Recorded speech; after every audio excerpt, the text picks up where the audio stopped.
Buenas tardes a todos y bienvenidos a este encuentro de escritores, narradores, periodistas.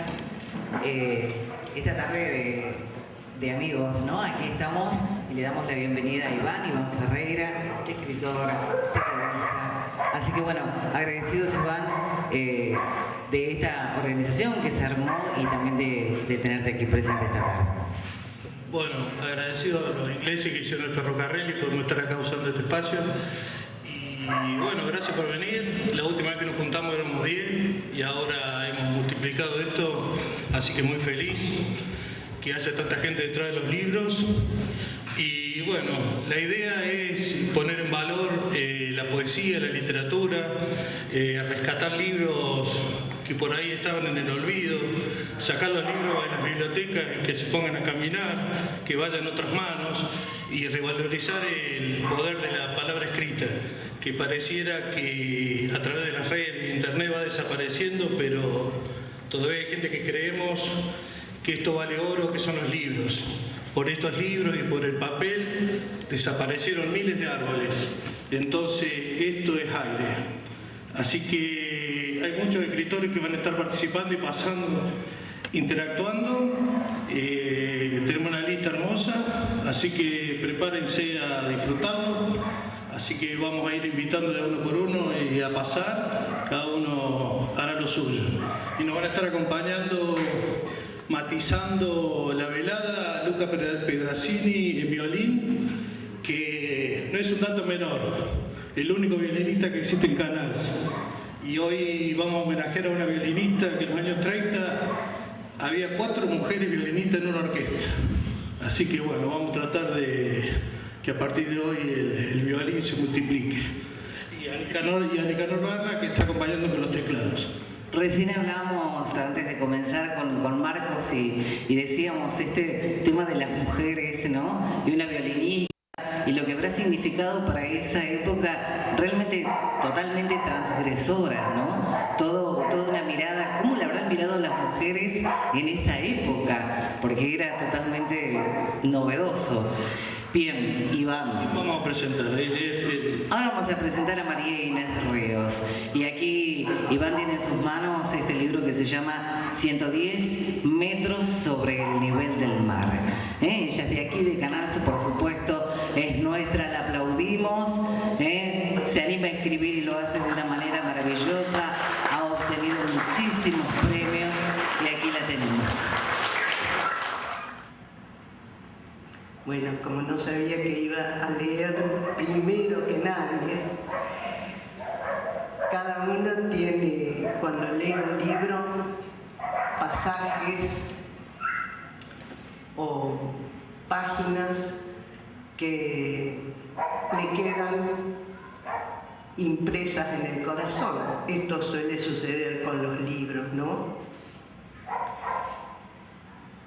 Y por ejemplo, mi madre lloraba leyendo uno de estos poemas que hablaba de mi abuelo. Mi abuelo plantó mimbres, ese es el poema.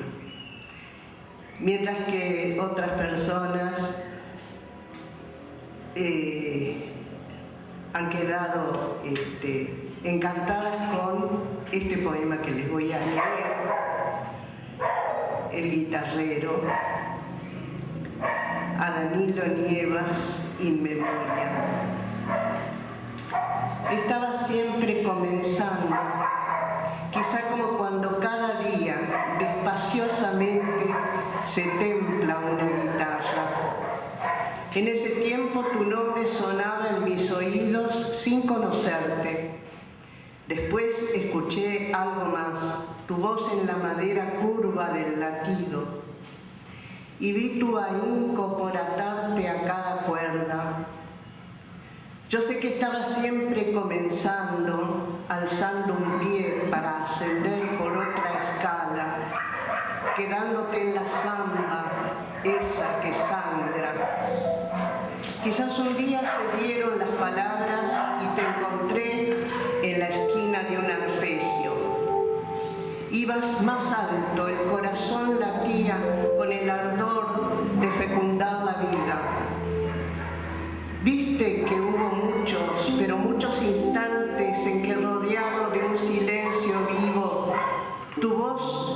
envolvía el primordial sentimiento, el alma de la tierra madre. Yo sé que estabas siempre en un avance trunco, como cuando se sueña algo bello y te despiertan, con un alborozo de amaneceres izado al clavijero, la chacarera te abrazaba y te llevaba a su cielo solitario. Allí te demorabas, indeciso, quizá con la sospecha de una vieja soledad dentro del vaso, sin luz, estremecida, porque estar en un preludio interminable, sin ganas de arrancar con el rasgueo, fue como demorar este momento en que una guitarra, florecida de amor y sentimiento, se ha deshojado.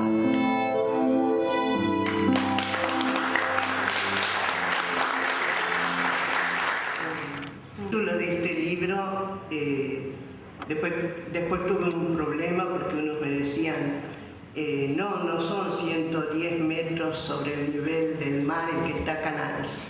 Bueno, este fue el primer dato que yo encontré en internet, por supuesto. Y después, cuando investigué un poco más, vi que en diferentes lugares decía, bueno, 120, 123 metros, más o menos así. Y también se las quiero leer, 110 metros sobre el nivel del mar. Aquí, el cielo tan cercano en Canals, a 110 metros sobre el nivel del mar. Venus es una rueca que ovilla los hilos de la noche, una divina espuela sobre los flancos del ocaso.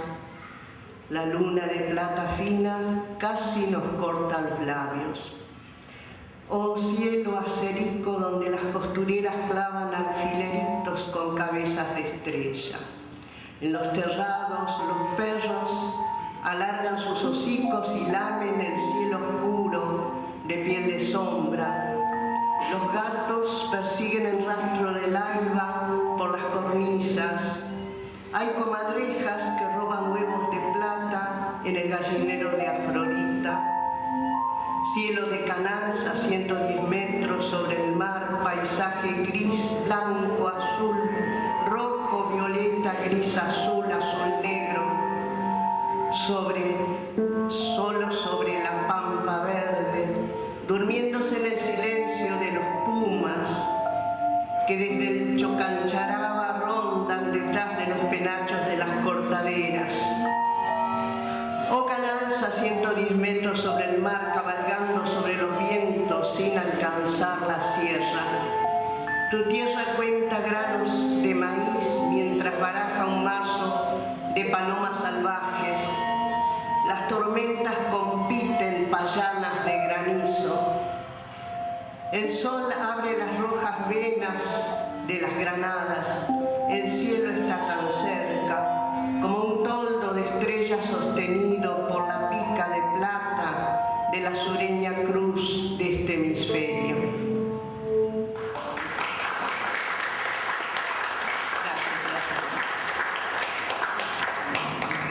Bueno, les voy a leer. Mi abuelo plantó mimbres. Mi abuelo plantó mimbres junto al molino. Era buen tejedor de cestas y canastos. Él podía mirar cómo esas varas cimbraban en la danza del viento nuevo, el viento americano de las espigas, este viento ranquel de las panojas, este viento de polvaredas que se asientan y vuelven a levantarse con sus alas de humo. Mi abuelo plantó mimbres junto al molino porque su madre le enseñó el arte de la cestería.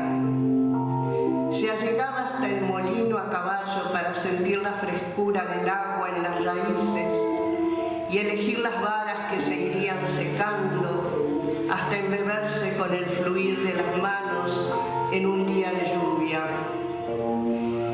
Mi abuelo plantó mimbres junto al molino como plantando un país nuevo en su alma. Iba y venía con su ritmo de sardana en los flecos de la faja negra que ceñía su cintura. En realidad amaba la danza de las frondas que le contaban sus nombres al oído. Así también se multiplicaron los almendros en torno de su casa. Mi abuelo plantó mimbres junto al molino para tejer cestas que nunca se vaciaban. Por lo tanto, mi abuela llenaba cestas con ropa para el lavado, colmaba de la cosecha sus canastos.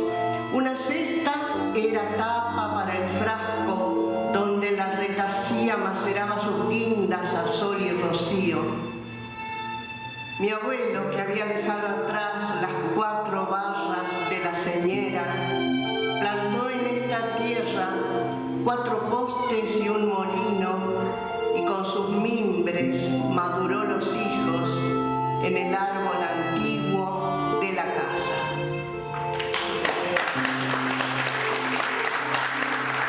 Gracias, María Inés.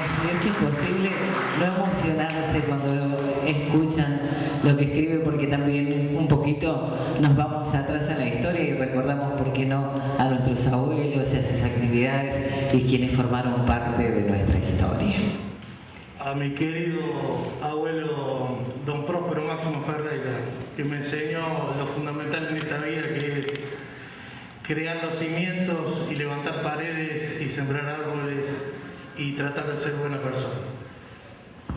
Bien, y continuamos. Bueno, hace muy poco tiempo pudimos ver y pudimos disfrutar también de un libro con la historia de nuestro pueblo que fue publicado por el Instituto Superior del Profesorado. También vamos a invitar al profesor Pablo Baricala que se acerque a través de una investigación que se hizo, y bueno, y ellos recopilaron fotos, recopilaron datos. Verónica Maidana también, la directora, se acerca. Ellos nos van a contar un poquito, nos van a leer, y está disponible también el libro de la historia de Canals para que ustedes todos, el que quiera, el que pueda, lo tengan. Bueno, buenas tardes. Nos sorprendió un poco esta cuestión de la presentación porque veníamos solamente para participar y poner al alcance de quienes estaban interesados en conocer un poco de la historia de Canals. Este trabajo, que es una investigación realizada por el Profesorado de Educación Secundaria en Historia del Instituto Superior del Profesorado. Se realizó en el año 2019 a través de unos talleres que son parte del desarrollo curricular, y en realidad quiero mencionar a quienes trabajaron en esta investigación. Vengo solamente para presentarlo, y aquí Pablo sí les va a dar información más precisa porque es que conoce acerca del tema, no solo por ser de historia, por ser de Canals también. Así que, si me permiten, quiero leerles los autores. Trabajaron en esta investigación con documentación profesores y estudiantes. Los docentes, Luciano Boledo, que es quien hizo este contacto que hace posible que estemos hoy aquí, Pablo Baricala, que nos acompaña, Romina Barrio Nuevo, Ana Capellán, Araceli León Berau, María Florencia Lagos, Carolina Quinodós, Pedro Ceballos, Jessica Schickler, María Laura Contreras, Julia Wingerter, Carlos Zubiri, Laura Braganini, Marcelo Salcito y Andrés Rista. Y estudiantes en ese momento, ahora ya algunos de ellos son profesores ya de historia: Esmeralda Bodán, Bernarda Bomone, Mariel Quinteros, Brenda Maybach, Mayra Nali, Tamara Chenau, Lucas Echevarría, Francisco Gione, Egle Aguirre, Iván Natalicio y Vanessa Alvarado. Bueno, le voy a ceder la palabra a Pablo, que es quien les va a contar mejor el contenido de este libro. Hola, ¿qué tal? ¿Cómo les va? Bueno, el lapso, digamos, de investigación del libro es bastante amplio, pero por cuestiones de tiempo vamos a remitirnos a destacar solo algunos aspectos. Fundamentalmente por ahí destacar el prólogo, que es un poco el ordenador, el orientador del contenido del libro. Además queremos que compren el libro, que está acá a la venta. Hay varios ejemplares. La idea de escribir este libro surgió a principios de marzo de 2019, cuando una persona oriunda de nuestra comunidad, Marco Masachesi, nos visitó en nuestro instituto y nos comentó la posibilidad de trabajar sobre la historia de nuestro pueblo, pero principalmente buscar su origen e identidad. La idea nos resultó atractiva y fascinante, ya que él conocía a un descendiente directo de Juan Canals, que actualmente reside en la ciudad de Rosario, conocida con el nombre de María Inés Doldán de Canals, y sería esta persona quien nos brindaría la documentación necesaria para tan grandilocuente labor. Desde el Departamento de Historia y del Seminario Historia de Córdoba del siglo XX, nos propusimos presentar un proyecto a largo plazo que tenga como resultado final la realización de un libro de consulta que abarque los siglos XVIII, XIX y principios del siglo XX. Su enfoque está basado en la región sur de la provincia de Córdoba.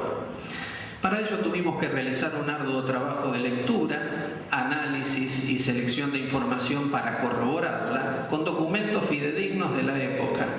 El resultado final nos permite palpar de cerca nuestra historia local y realizar un análisis profundo sobre nuestra identidad como pueblo.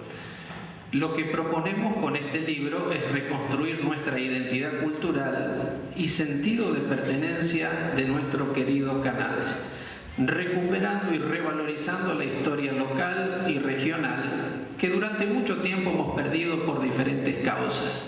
Entre ellas, y quizás la más importante de todas, cuando la historia nacional empieza a ser contada por los vencedores y no por los vencidos, cuando los hombres idolatrados son más importantes que el pueblo en su conjunto, o cuando la historia es narrada desde Buenos Aires, olvidándose del interior.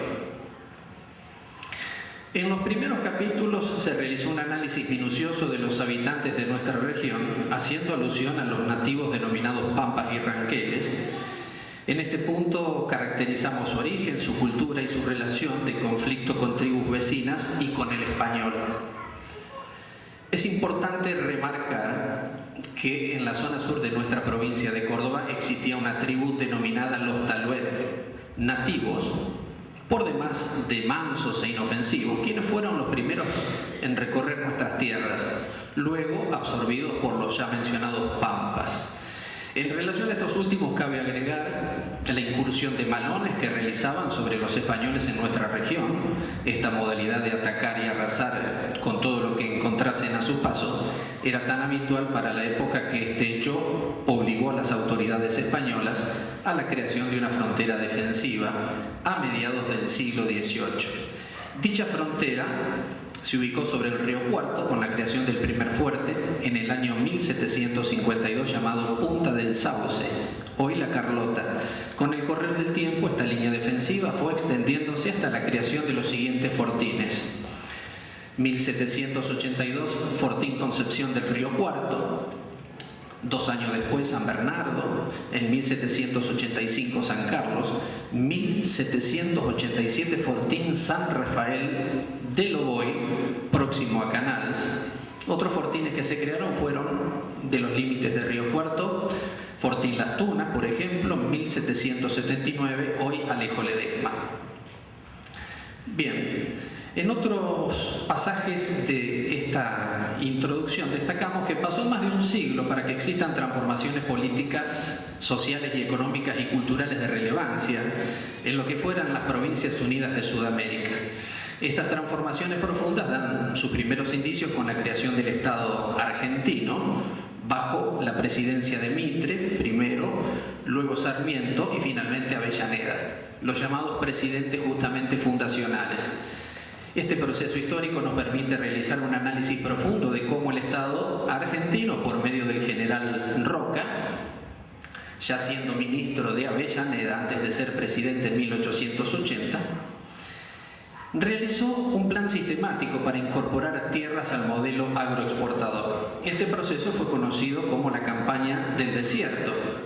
La consecuencia directa de este hecho fue la conquista de grandes extensiones de tierra que se encontraban en poder de pueblos originarios como los pampas, los ranqueles y los tehuelches, entre otros. Los hechos de la denominada campaña del desierto son objeto de debate, tanto dentro como fuera del país. La tradicional posición oficial argentina sostuvo que se trató de una gesta militar legítima respecto de la efectiva soberanía de la República sobre territorios heredados del Imperio Español, que respondió a las matanzas y robos perpetrados por los malones indígenas sobre la frontera. Contra esa postura oficial, algunos políticos y periodistas de la época denunciaron lo que consideraron un crimen de lesa humanidad cometido por el ejército argentino. La posición de la comunidad mapuche, tehuelche y ranquela sostiene que se trató de una invasión ilegítima de los huincas argentinos sobre los territorios ancestrales ocupados. Finalmente recaemos en este libro en la figura de don Juan Canals, un inmigrante de origen catalán, con una vida demasiado peculiar y con sueños de grandeza impensados para esa época. Era sin lugar a dudas un aventurero y un adelantado del mundo moderno. Compartimos su infancia, su vida en España y en Argentina, y su relación con el poder de turno, lo que lo consagró como para que muchos de sus sueños se hagan realidad, y al mismo tiempo fue ese poder quien precipitó su caída. Es precisamente de esta figura tan importante se amerita el nombre de nuestro pueblo y por ende nuestro deber como historiadores de buscar de manera incansable una fecha precisa que marque nuestro aniversario. Después de una odisea, dice la introducción del texto, sin precedentes lo hemos logrado. 28 de septiembre de 1886. Bien, básicamente entonces en esta introducción, a grandes rasgos, un poco marcamos el camino de lo que fue toda esta ardua investigación, justamente que va a coincidir con la llegada de don Juan Canals a nuestras tierras, allá por durante la finalización de las presidencias fundacionales y el comienzo, digamos, de la Argentina conservadora, o llamada por otros historiadores la Argentina oligárquica. Y en ese contexto de país que se construyó, ¿no es cierto?, con muchos aspectos positivos y otros negativos, en ese contexto, y más precisamente durante la presidencia de Juárez Celman, que fue el segundo presidente después de Roca del periodo conservador, se desenvuelve este empresario catalán. Bien, para finalizar, siempre me gusta decir, nos gustan las múltiples miradas a la hora de explicar un hecho histórico. Nos gusta saber qué pensaba un historiador conservador, un historiador radical, un historiador de izquierda, porque creemos que no hay verdades absolutas, y siempre todos en algún punto tienen algo de razón. Y siempre pongo el ejemplo, por ejemplo, de la Revolución Industrial, la segunda etapa de la Revolución Industrial, justamente el periodo en que llega Juan Canals a la Argentina. Los historiadores radicales, por ejemplo, tenían razón cuando decían que no había calidad institucional, y era cierto, si había fraude electoral. Y ponían justamente el acento, la crítica en eso. Nos hace falta calidad institucional, nos hace falta una ley electoral, hasta que llegó en 1912 la ley Sáenz Peña. Los historiadores, digamos, con una postura más social, más de izquierda, tenían razón en cuanto a la falta de leyes que cubrieran las necesidades de los obreros. No había ninguna. Recién el descanso dominical es de 1905. No había absolutamente ninguna ley que protegiese el trabajo, el cuidado, la salud de los obreros. Y los historiadores conservadores, liberales, también tienen su parte de razón, porque Argentina en 1895 llegó a tener el Producto Bruto Interno per cápita más alto del mundo. Argentina fue en esa época una potencia mundial. Argentina se levantó entre los países más importantes de la Tierra, con todos sus defectos, con todo lo que faltó hacer, pero Argentina en ese entonces avanzó mucho en muchísimos aspectos. Por eso caracterizamos siempre el periodo conservador como una mezcla de cosas, progreso, expansión agropecuaria, pero también había crisis económicas, procesos inflacionarios, la balanza comercial no cerraba, había cuestiones sociales, siempre muchos reclamos sociales, claro, no había leyes sociales, no estaba ni siquiera reglamentado el trabajo de mujeres y niños, no existían las vacaciones pagas, no había nada. Entonces había conflictos sociales. El país, por un lado, avanzaba, se enriquecía, también se consolidó en ese periodo la clase media, llegó a representar un 25%, pero los sectores obreros estaban desprotegidos. Entonces siempre nos parece que es bueno tener una multiplicidad y pluralidad de miradas y contemplar los análisis, digamos, de distintos historiadores con distintos pensamientos. Eso creo que enriquece mucho la historia, y mientras haya un testimonio por escuchar, siempre vamos a tener la historia incompleta. Siempre, cada vez que aparezca una persona con algo para decir, vamos a aprender algo nuevo.